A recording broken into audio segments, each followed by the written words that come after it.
எப்படி இருக்கீங்க? நல்லா இருக்கு. ஆக்சுவலி லாஸ்ட் ஒரு 1 வீக் பேக் பெயினுக்காக ட்ரீட்மெண்ட் எடுத்திருந்தோம் இல்லைங்களா? இந்த பெயின் எப்படி ஸ்டார்ட் ஆச்சு? எவ்வளோ நாளாக நமக்கு இந்த பெயின் இருந்தது? ஆக்சுவலாக நான் ஒர்க் ஃப்ரம் ஸ்டார்ட் பண்ணதுக்கப்புறம் தான் 1 இயர்லேயே பெயின் ஸ்டார்ட் ஆகிடுச்சு. ஓகே. எனக்கு ஒரு 6 மந்த்ஸாகவே நல்லா ஹெவி பெயின் இருந்துச்சு. ஓகே.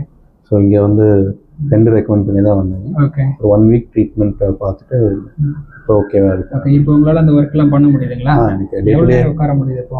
இப்போ நான் உங்களுக்கு ஸ்டாண்டர்ட் ஒரு 4 hours பக்கம் என்னால் ரெகுலராக உட்கார முடியுது. பட் அதை நான் ப்ராக்டிஸ் பண்ணுறது இல்லைங்க நம்ம சஜஷன் படி. ஓகே.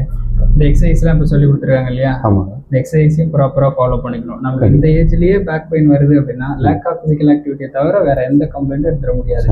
இதுதான் நாளடைவில் நமக்கு டிஸ்க் பல்ஜிங்காவோ டீஜென்ரேஷனாவோ மாறும். ஆர்த்தோபெடிக் கண்டிஷனாவோ நியூரலஜிக்கல் கண்டிஷனாவோ மாறும். அதனால இந்த எக்ஸசைஸை ப்ராப்பராக ஃபாலோ பண்ணிக்கோங்க. ரெகுலர் ட்ரீட்மெண்ட் அப்படிங்கிறது அவசியம் இல்லை. ஒரு மந்த்லி ஒன்ஸோ இல்லை 10 days ஒன்ஸோ வந்து ட்ரீட்மெண்ட் மட்டும் ஃபாலோ பண்ணிக்கோங்க.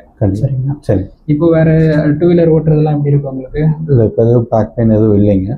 டெய்லி ஆக்டிவிட்டீஸ் கரெக்டாக போயிட்டு இருக்குங்க. பெயின் எதுவும் ஃபேஸ் பண்ணல, நல்லா தான் போயிட்டு இருக்கு. சரிங்க சார். இந்த ட்ரீட்மெண்ட் மட்டும் ஃபாலோ பண்ணிக்கோங்க. கண்டிப்பாக. Okay sir. தேங்க்யூ.